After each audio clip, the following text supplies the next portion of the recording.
job, or because her company was downsizing for different reasons. And that's when I also got introduced to working online for the first time. Before, around that time, I wasn't really thinking about working online to pay for my school fees. It was mostly because I wanted to be able to at least afford my life overseas, well, in Dominica, so that, you know, we wouldn't have to tap into having my mom, you know, send money for us while she's dealing with her financial hardship situation. So the real reason was actually being able to it was actually just being able to be able to afford like what I needed to live, you know, as a young girl in a different country, you know, my rent, my food, my personal expenses, my transportation, my phone, and my like phone bills and so forth.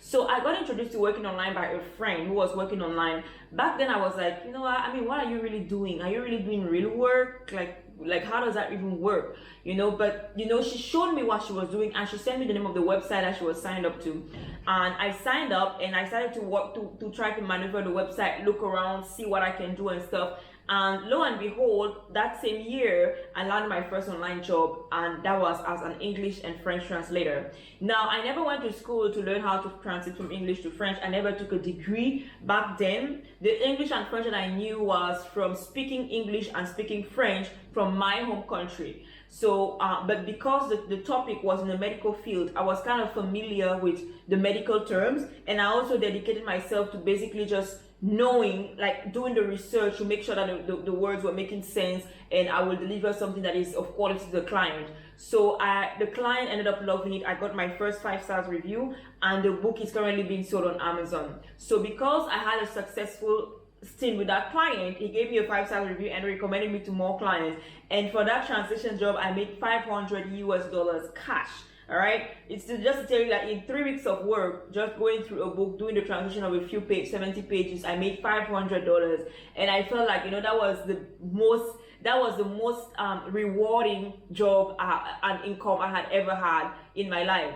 So later on that year, I was like, you know what, this online thing seems to be working. So I kept taking more projects, more online work projects. I also explored different work categories, like even though I was doing translations, I also explored other things that were in the similar field as languages. So in addition to translation, you could also do transcription, which is basically listening to an audio tape and typing out what is being said. You know, and because I was also in the field of languages, I decided to widen my scope of skills, and I applied to other online work platforms, to other clients and so forth. So later on, in 2 years later, my mom's financial situation got improved. She was able to get another job, and she was able to pay back our school fees. But at that time, I felt like, you know, I had already developed enough independence that, you know, I could now start to call the shots on the things that I wanted to do. So I took my first self-funded trip to Scotland. And the reason I took that trip is because I wanted to explore different healthcare systems and figure out where I wanted to practice in the future. Okay, so Europe was one of them, the UK was one of them. So I took that trip to Scotland, and I paid for everything by myself. Like, I can't tell you how proud I was of myself, being able to pay for my flight, my accommodation, my meals, you know, my tuition fees at the university where I was spending 4 weeks. I was like, you know what, this is really a huge gift for me, and I don't think I will ever go back. Like, this is working. Like, I'm able to make money for me to afford the things that I want for my personal education. And in addition to that, that trip was also memorable because I was able to reconnect with my younger brother, who you can see here, whom I hadn't seen in like 6 or more years. If you've ever studied overseas, or if you know somebody who has studied overseas, you will know that, you know, when you travel, you leave a family behind, and depending on how far you go, you might not be able to travel every summer. And in my case, when I left back home, there wasn't anything like coming back for summer vacation, because if your flight ticket is already $2,000, 2,000 US dollars, that's about 5,000, 6,000 Eastern Caribbean dollars. You know, you have to think twice before really saying that you want to come back, you know. So 6 years later, I was able to see back my little brother, and I tried Mediterranean food for the first time in my life. So the year after, I traveled to my dream destination, which was Australia.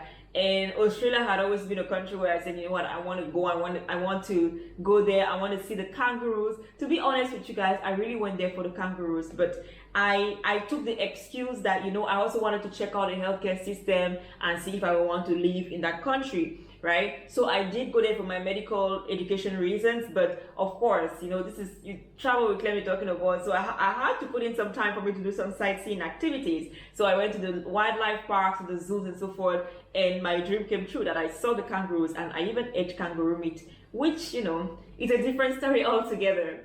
All right. So while I was in Australia, it was a pivotal moment in my life where I really knew what I wanted to do. I knew what medical